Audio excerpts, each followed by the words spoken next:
প্রিয় বন্ধুরা, শীত মানি পিঠা পায়েস আর পিঠা পায়েস মানি বড়দিনের আগমন বার্তা।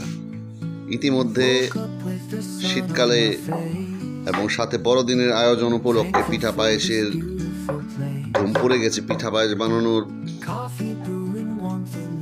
ধুম পড়ে গেছে। এখানে দেখতেছি অলরেডি পিঠা বানাচ্ছে। এই যে কি সুন্দর একটা পরিবেশ। আমি একে একে এখন সবার সাথে একটু কথা বলবো। কি পিঠা এটা বানাচ্ছেন একটু বলেন। এটা হলো পাকন পিঠা। বড়দিনে আমাদের ঘরে ঘরে পাকন পিঠা তৈরি হয়। এটা না বানালে বড়দিনের মতো মনে হয় না। বছরে একবারই আমাদের বড়দিনের পাকন পিঠাটা তৈরি হয়। এখানে দেখতে পাচ্ছি সবাই সম্মিলিতভাবে পিঠা বানাচ্ছে। একজন বেলতেছে, একজন কাটতেছে। আমি ওনার সাথে একটু কথা বলবো।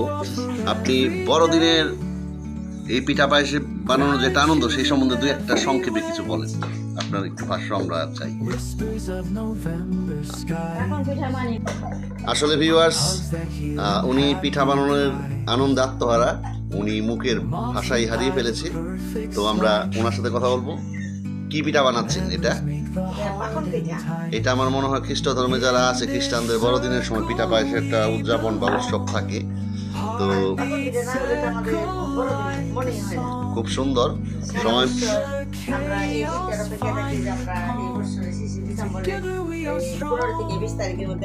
বানাবো, কেক বানাবো, আমরা সবাই মানে আনন্দ করবো, উৎসব করবো। পিঠা মানে আনন্দ। খুব সুন্দর। সবাই মিলে সম্মিলিতভাবে পিঠা বানাচ্ছে এবং ভাজতেছে একজন। সেখানে আমি একটু দেখি কি অবস্থা। গরম গরম পিঠা। ইতিমধ্যে পিঠাগুলো দিকে থেকে বানানোর প্রক্রিয়া হয়ে এখানে এগুলো ভাজার জন্য চুলাতে চলে এসছে। যে পিঠা, এই যে পিঠা ভাজতেছে।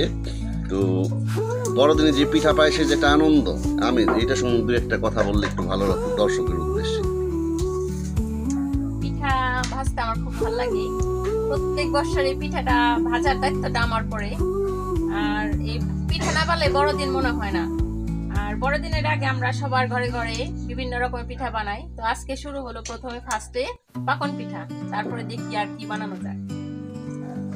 এভাবেই যেন সবার ঘরে ঘরে পিঠা পায়েসের আনন্দ যুগ যুগ ধরে বিরাজমান থাকে, এই প্রত্যাশায় আমি জুয়েল। সবাই ভালো থাকবেন।